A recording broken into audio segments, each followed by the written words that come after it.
All right. Welcome to episode 16 of the Yinzhers podcast. I'm Jordan DeFigio here with my co-hosts Morgan Urzo and Samantha James. And with us tonight, we have Mrs. Kiya Tomlin. She is not only the wife of Mike Tomlin, but she's an apparel and fashion designer. That's awesome. Oh my gosh. How is everybody doing? Great. How are you guys? Better now. Yeah. Yeah, it's good. It's good. Welcome, Kiya. Thank you so much for being here. Thank you for having me.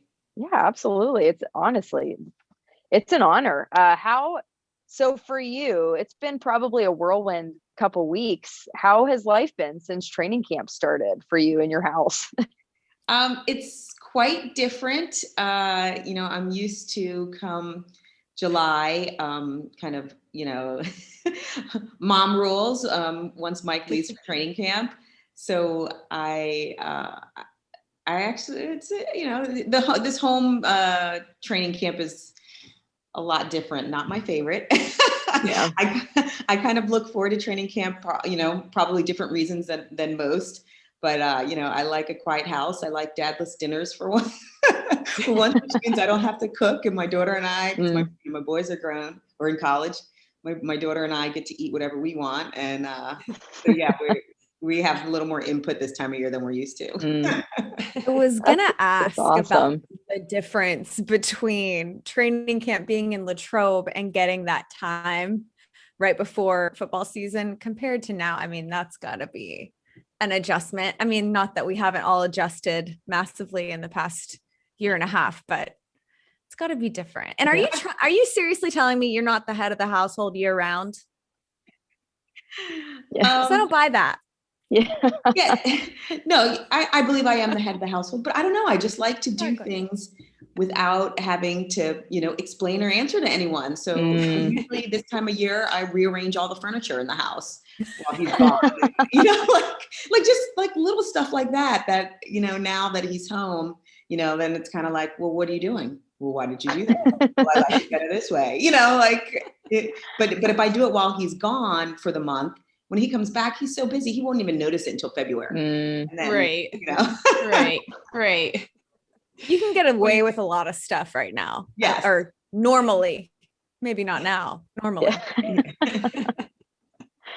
Oh my gosh. So yeah. funny. So you've been in Pittsburgh, for about 14 years now? How long have you been here? I heard today on the news or somewhere, this is our 15th season. Wow. Oh my gosh.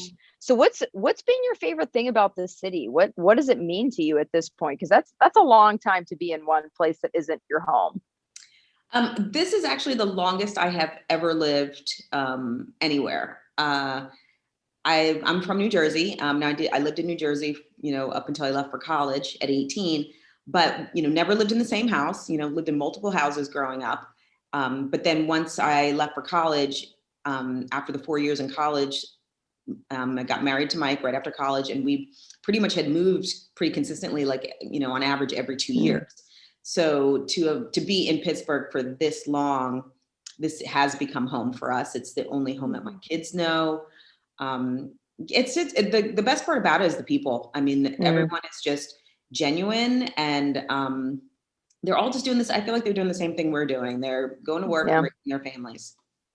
Yeah. I always told people, I'm from Pittsburgh originally, but I kind of grew up in half time in Pittsburgh and half the time in Texas. And I always told people the thing about people in Pittsburgh is they're not like people in the South, in that they're not going to be the most warm and I love you so much, like, give me a hug, but they are so hardworking and so genuine. And that is prevalent the entire city. And I think that's so special because it's really hard to find. So I love that you see that in Pittsburgh too. Yeah. It's a unique place for sure. We're quirky, but we embrace it. Quirky is a good way to describe it. The driving in Pittsburgh needs its own show. Sam and I, when we were in town for the softball game, the Hayward House did a celebrity softball game 2 weeks ago, Sam? Jordan? Yeah, I think it was 3 weeks ago. 3 weeks ago. Goodness 2 or 3. gracious. It's a while ago now. Time flies. But we were there, and I mean, you take one wrong turn and you go 30 minutes out of your way. And we were an hour late to the softball game because I can't drive. So the first week we moved here, I was, no, it wasn't the first week because we got here in the winter. So that spring, I was excited to take my kids to the zoo. 2 hours later, we did not end up at the zoo, but come to find out, I live like 3.5 miles from the zoo. No. Oh, I mean, it's a mess. It's a mess out here. Yeah. And that was with navigation. Yeah, we both had navigation and we just apparently suck at it somehow. I don't even. Lord. And I just told our sponsors, I was like, you guys left us alone together to navigate Pittsburgh. I don't know what you thought was going to happen. What happened?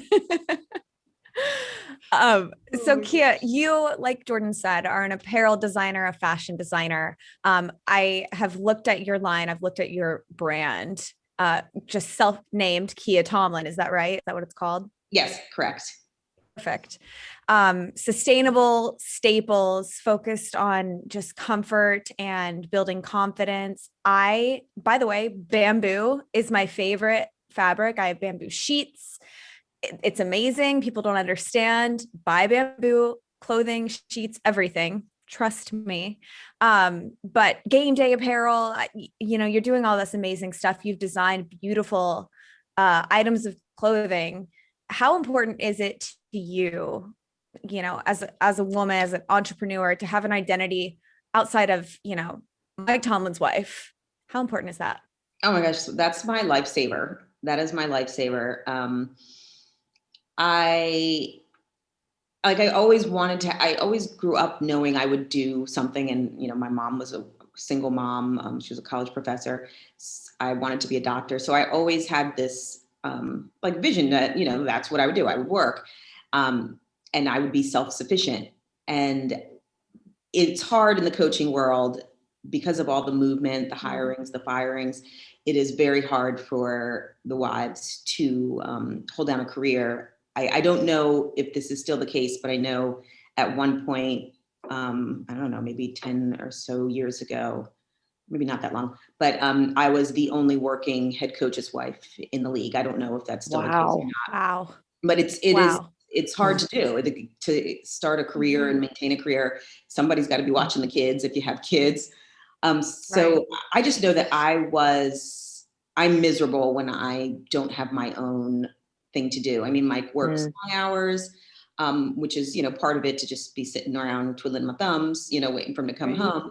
But I also know I had seen a lot of the women around me over the course of our, 25 year, we just celebrated our 25th wedding anniversary, and have been in coaching since we got married, having seen, watched other families as the kids grow up, and the women who didn't, were taking care of the kids in the home was their full-time job. And as the kids left, seeing the sadness and the emptiness, and that was scary to me. I was really panicked about not wanting that to happen when the kids grow up. And I'm sure it's common in, a lot of women that, that's their job, is taking care of the families, that when the kids are gone, not knowing who you are anymore, where's your purpose, now what do you do? And so I started laying the foundation when the kids were little, so that, I would work, a little bit, just as kind of a hobby and to entertain myself.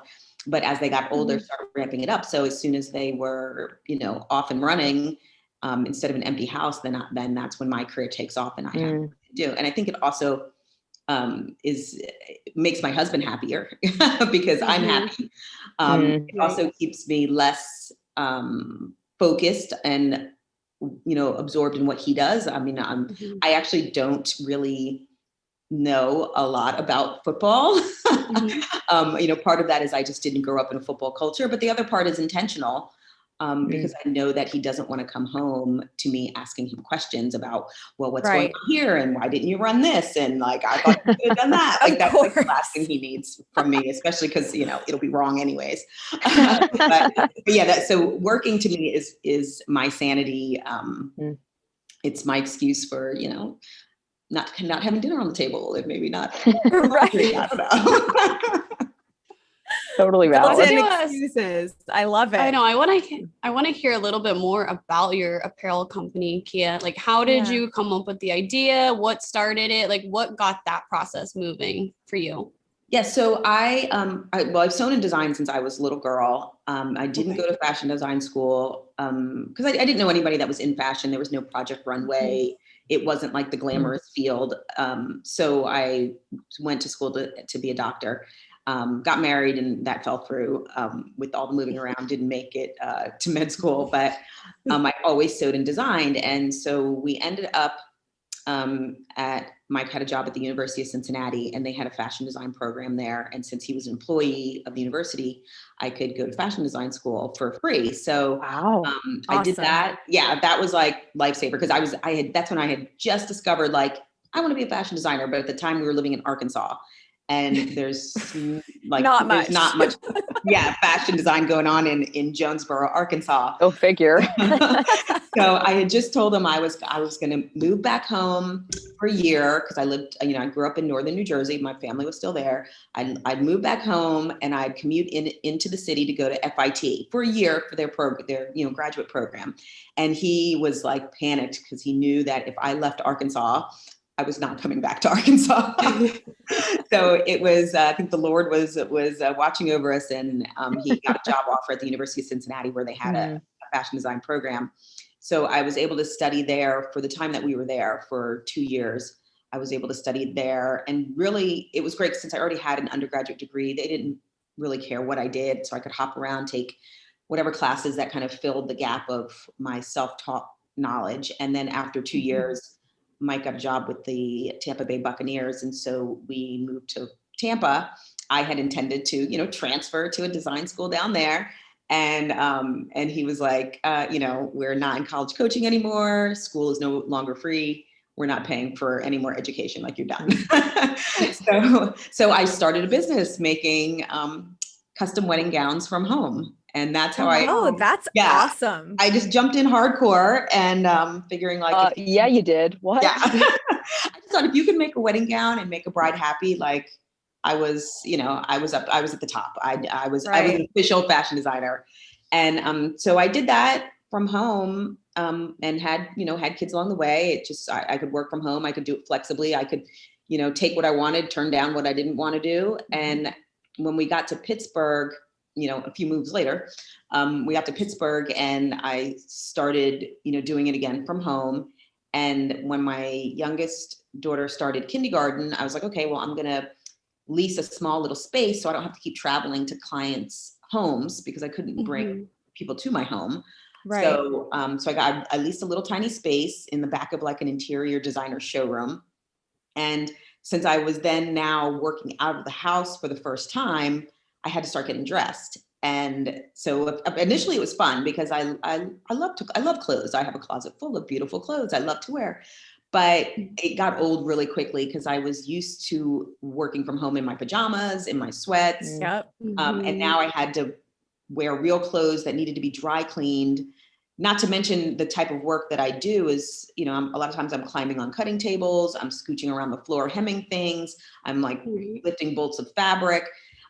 So I decided that I was going to just make basically a uniform for myself. I mean, I think part of the inspiration came from watching my husband, like, wear the same damn sweatsuit to work every single day. Like, take it off at night on the side of the bed, put it back on in the morning. And just the ease of doing that. Like, I know they do his laundry at work, but that's what it looks like. Right. And so I just wanted that, like, thoughtless, effortless, like 2-second, get ready and go. So I designed a little sweatshirt dress for myself.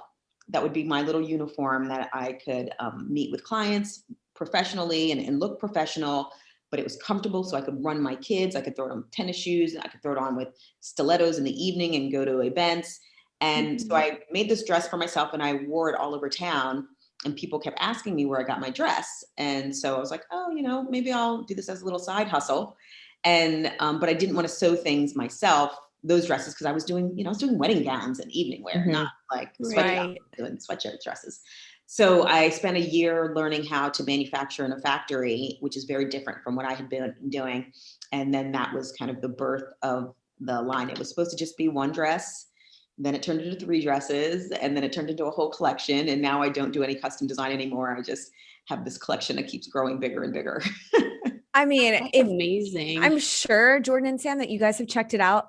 If you haven't, go to her website. Everything looks, Kiya, it looks like high end, but so comfortable. Like you did an amazing, incredible job selling the exact idea that you just told us about. Like you want to look great, be able to dress it up, dress it down, and be super comfortable. Yeah.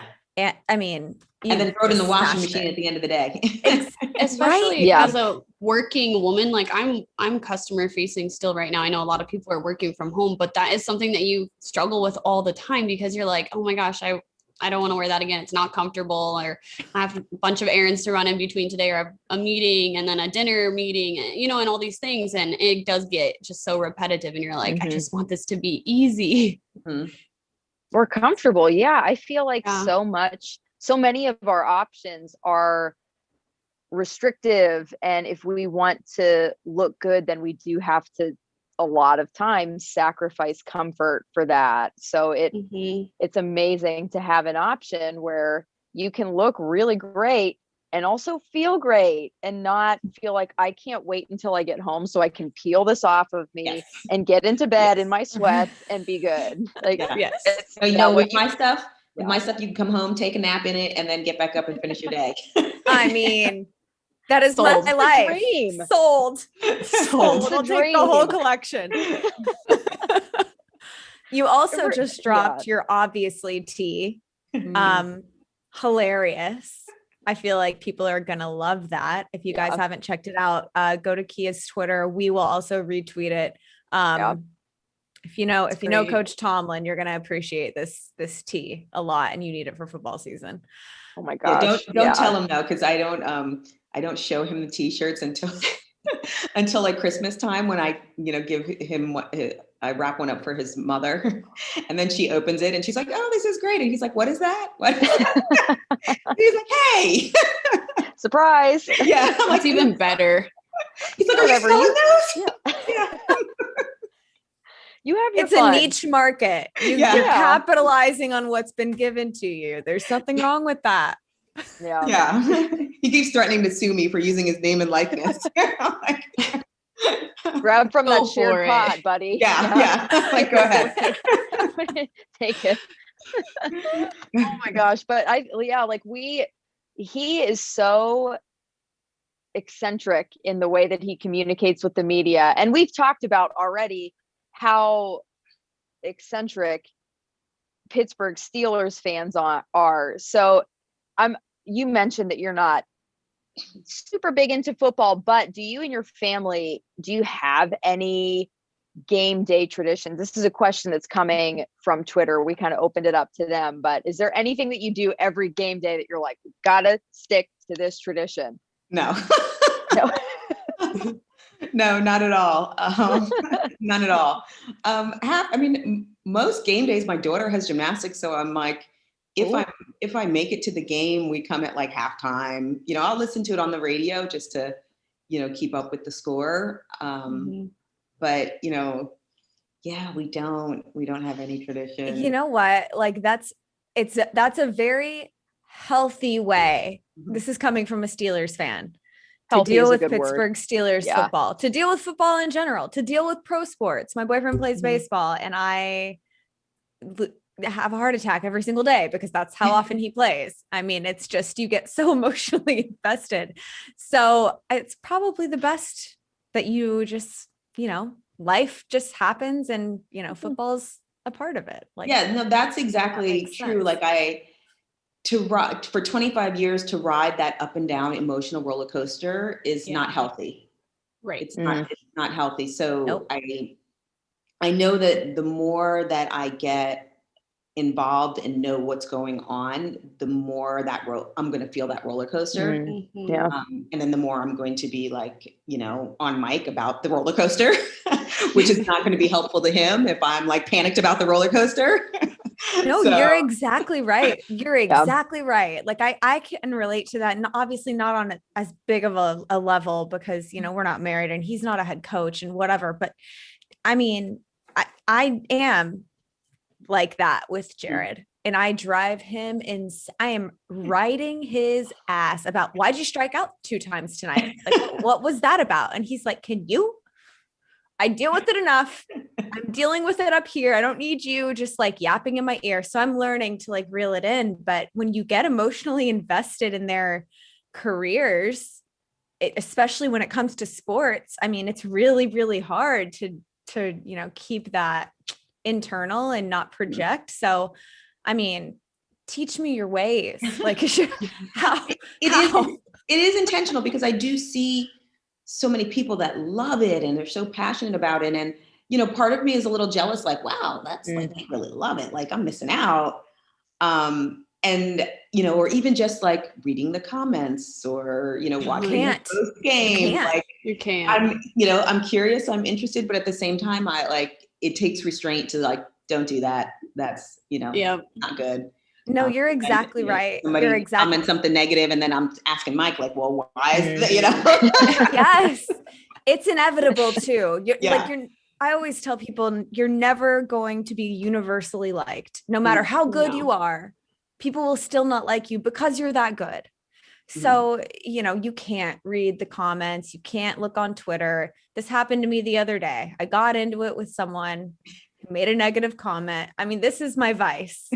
I truly like there is a happy medium and I need to just meet you on that side because it's hard. The criticism is running rampant. I mean, with all the forms of media now, there's, you know, television, social media, news and podcasts and YouTube channels and just people who have a lot of opinions. And you just have to always remember other people's opinions of you is not your business and then just move it on. And I think also I try to remember that other people's opinions may not even be their opinions. Like we're in the world where there's, you know, shock value sells. And so my gosh, yes. Take a stance just to, you know, get clicks. So I do also, you know, try to remember that as well. Oh, you're exactly right. I mean, I was ready to ask you how you deal with the criticism, but I mean, you haven't figured out truly. Yeah. I mean, I don't pay attention to too much of it. And, you know, sometimes I laugh because sometimes I do know the inside story and I'm like, exactly. No clue. So that is funny. And it's just, you know, it's sad that they're selling it, you know, and other people are buying in, but I try not to pay too much attention to it. On the flip side though, I will say a couple of years ago on the 100th season, Coach Tomlin showed up. I think it was game 1 in that all black sideline cap with just the simple 1933 across the front. And it was really slick. And my dad made a comment when we were watching the game. He said, "That's a cool hat." So I logged it away and I was like, I'm going to get him that hat for Christmas.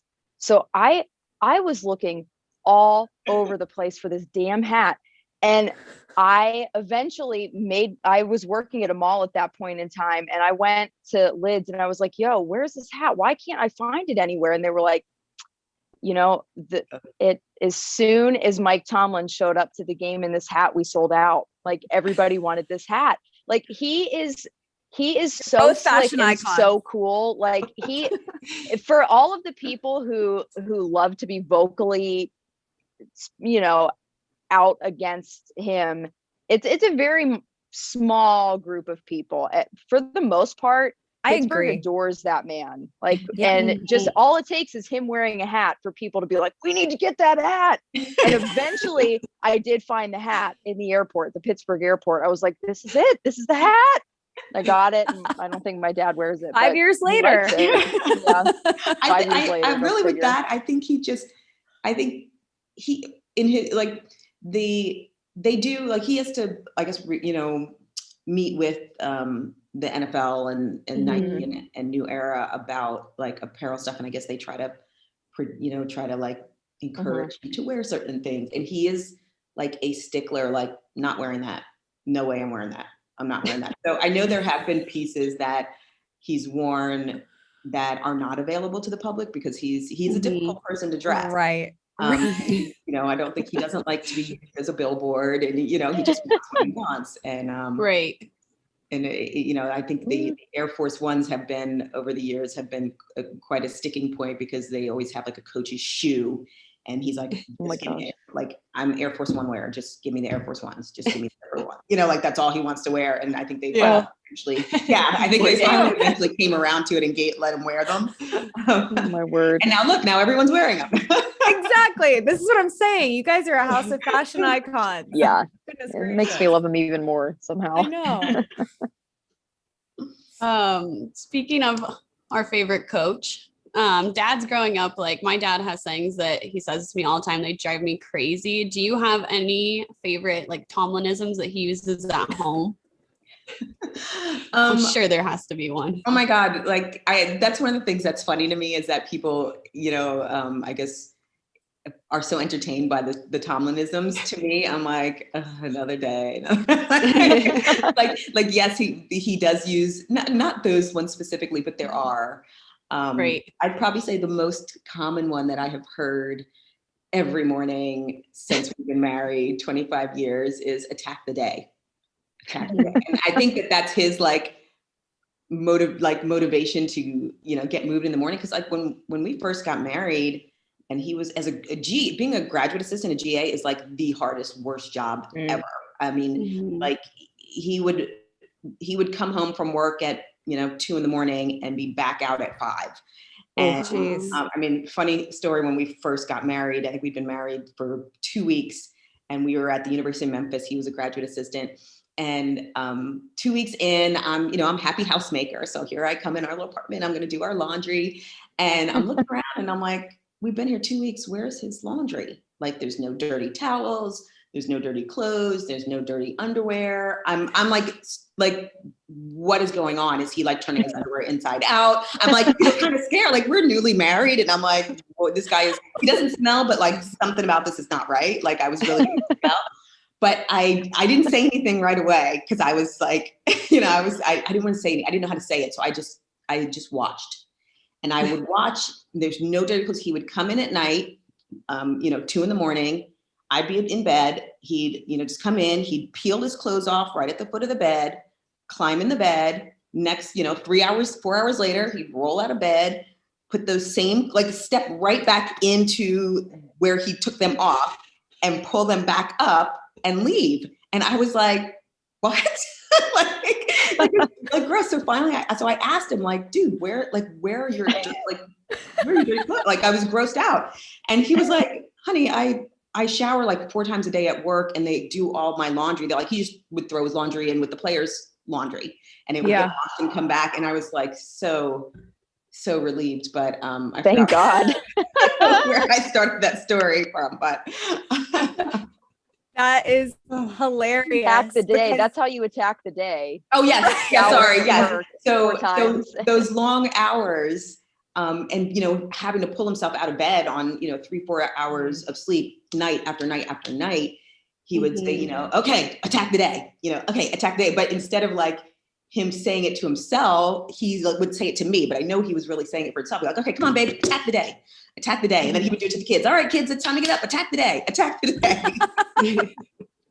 So I love it. Attack the day. Yeah, I love it so much. Oh my I'm God. dying at how you were wondering, like, who did I marry? Yes. Did I Is marry he showering? Yeah, I mean, I know we were, everyone kind of thought we were crazy because, we were 22 and 23 but nobody else was getting married that young. And congrats on 25 years, by the way. We just glossed over that. That's amazing. Mm-hmm. Thank you. We look at each other every day and go, wow, that could have gone horribly wrong because we were young and dumb. But you did it. You're making it work. Yeah. Probably helps that he showers and has his laundry done. Doesn't wear the same underwear every day. Having his laundry done somewhere else so I don't have to do it may be the key to our marriage. Prime. Totally.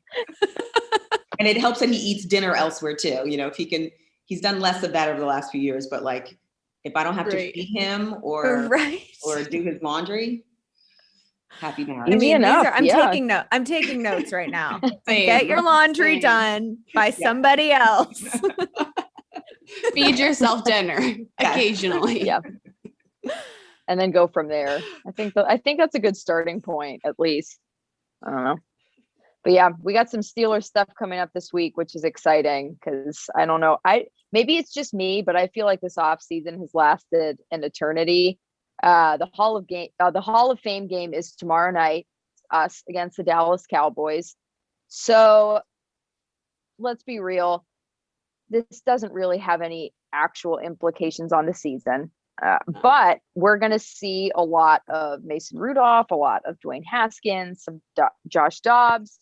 It'll be the periphery guys. So how are we feeling about that? Morgan, how are you feeling? I'm pumped. There's so many guys that I'm really looking forward to see play. I've heard, rumors out of training camp, really great things about guys that maybe people didn't have a ton of expectation for. And that's always the best, right? Because the last thing you want to do for these guys, especially like rookies or free agents who are coming in, who we're not super familiar with, is for people to put really, great expectations on them. Because that weight gets really heavy and fans don't really understand that. People don't really understand that. A lot of guys just need to come in clean slate and be able to do their thing. And we've been able to give clean slates to guys like Dwayne Haskins, for example. I'm so excited to see what he's able to do in that quarterback position for the half of the game that he's going to be able to play tomorrow. Really excited to see his arm, really excited to see if the things that we've been hearing are true, if he's making these great passes, if he has this great connection with Derek Watt, and I'll be honest with you, the most exciting thing for me is I know we're not going to see, a barrage of plays, but to see a Matt Canada offense, I'm really, really pumped for. So, yeah, I mean, it's football. How are you not excited? I can't believe it's here. Oh my gosh, this isn't even close to how it's going to feel for the regular season, but this is ushering in the autumn season, and it kills me. I love it so much. I'm gonna drink some pumpkin beer. I'm gonna bake some pumpkin cookies. I'm gonna enjoy the evening. Kiya, what are you gonna be doing, since obviously your husband's gonna be out of state? I don't know. I'm just thoroughly enjoying watching you guys. Just so excited. Football. Like that's fun to me to just watch you guys thoroughly enjoy. I love it. I love it. Yeah, I don't know. I don't know. I wish I don't have that same feeling. It's kind of just like another day of work. But yeah, what am I going to be doing? Just I got kid stuff. Like somebody's got to man the kids. That's what I'm doing. Are all your kids home right now?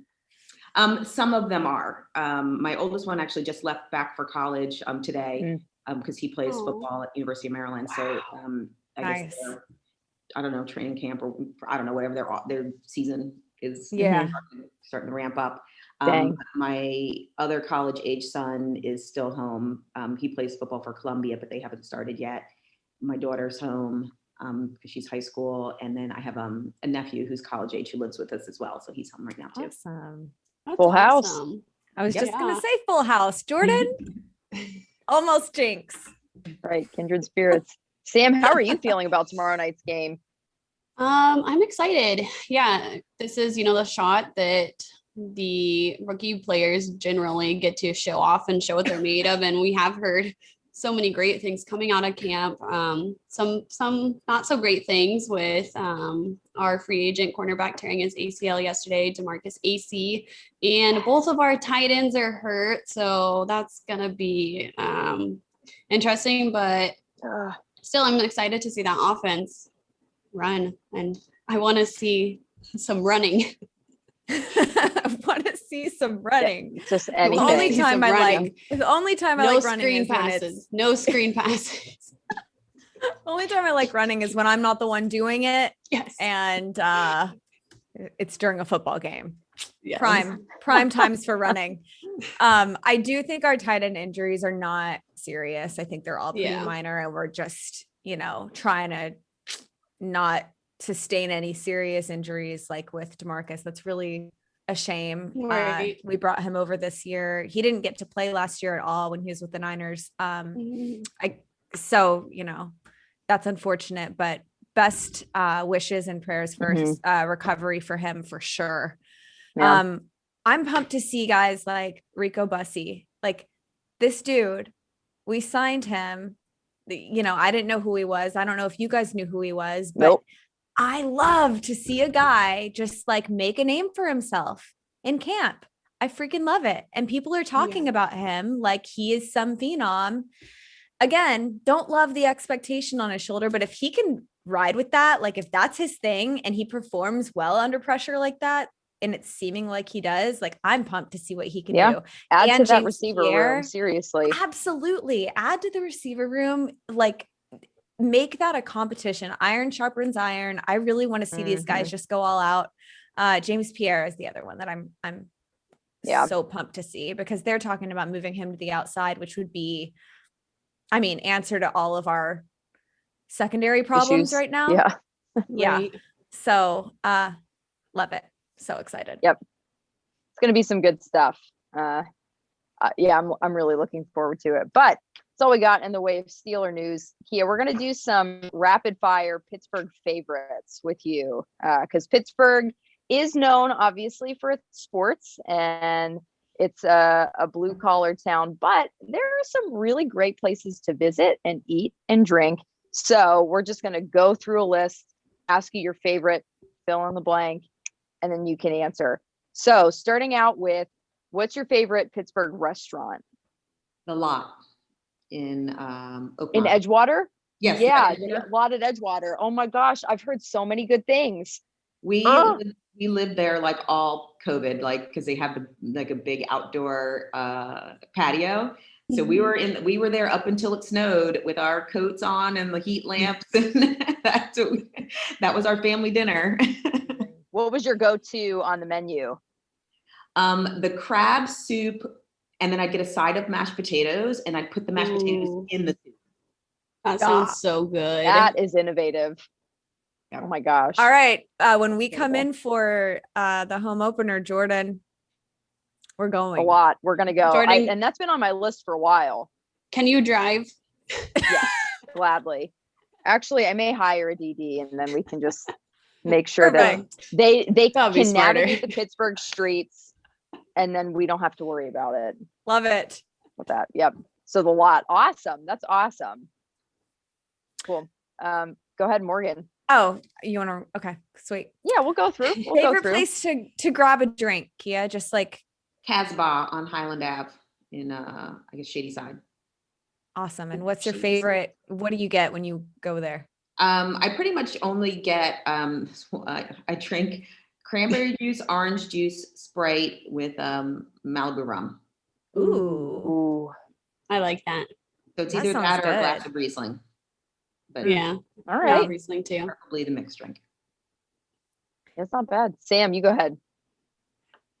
When you have someone coming into town to visit, where's your favorite place to take them in Pittsburgh? We don't do that anymore. We don't do that anymore. No visitors. I don't blame you. I cut visitors off years ago. You're like, I'm done with this. Hang a keep out sign on your door. People, it was kind of cool at first to, because people were so excited, but got old really, really quickly. I could see that. Bed and breakfast, and and probably the real reason that I stopped is that like after the games, everyone would come back to the house and they want to party and like relive and rehash the game. Then Mike comes home and he has to get back up the next morning, and so he ends up staying up all night. But really the main thing was then that little bit of window he has of time after the game before he goes to sleep is the only time he has with the kid. When the kids were little, it was the only time he had with the kids until and at that, and so they would get annoyed that there were always people around, and so it was like, well, I use that as a partial excuse because then I could stop running the bed and breakfast. But so the guests are on their own. Like they stay in a hotel, they have to stay in a hotel, and they have to. Best of luck to you. Nothing Honestly, wrong that's with probably that. best. Makes it so much easier for you. Yeah. Yeah, definitely don't blame you. Oh, gosh. What's your favorite hidden gem? A spot that nobody really knows about? Oh, that I don't know. I know Oh, it's a hard one. There's a little, I think it's called the Dam now. There's a little, kind of a, I don't know if I want to call it a shack of a restaurant, but it's right by the zoo at the entryway to the zoo. And they make hot dogs with all, you can get like all different fixings on it. And I'm a hot dog lover. ooh. Yum. So I was just there, hot dog and soft serve ice cream.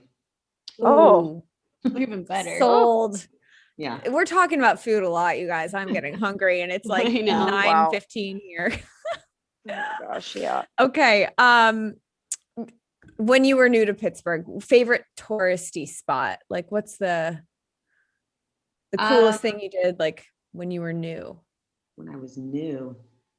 Everything revolved around the kids. It all revolved around the kids. So the Children's Museum was a big one. Did you guys go to Kennywood? Actually, no, I've never been to Kennywood.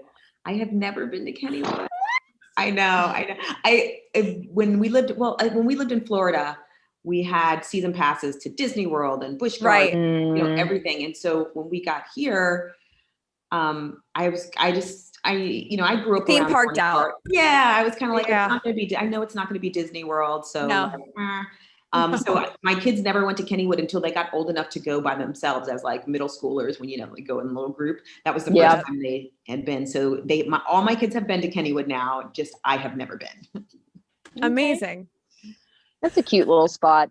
There's nothing really, mind blowing about it, but I think for people who grew up in Pittsburgh, it's the nostalgia of it. Yeah, it's just, it is. It's a special place in the potato patch fries or. Yeah. Sam. Okay, Kiya, your favorite place to shop?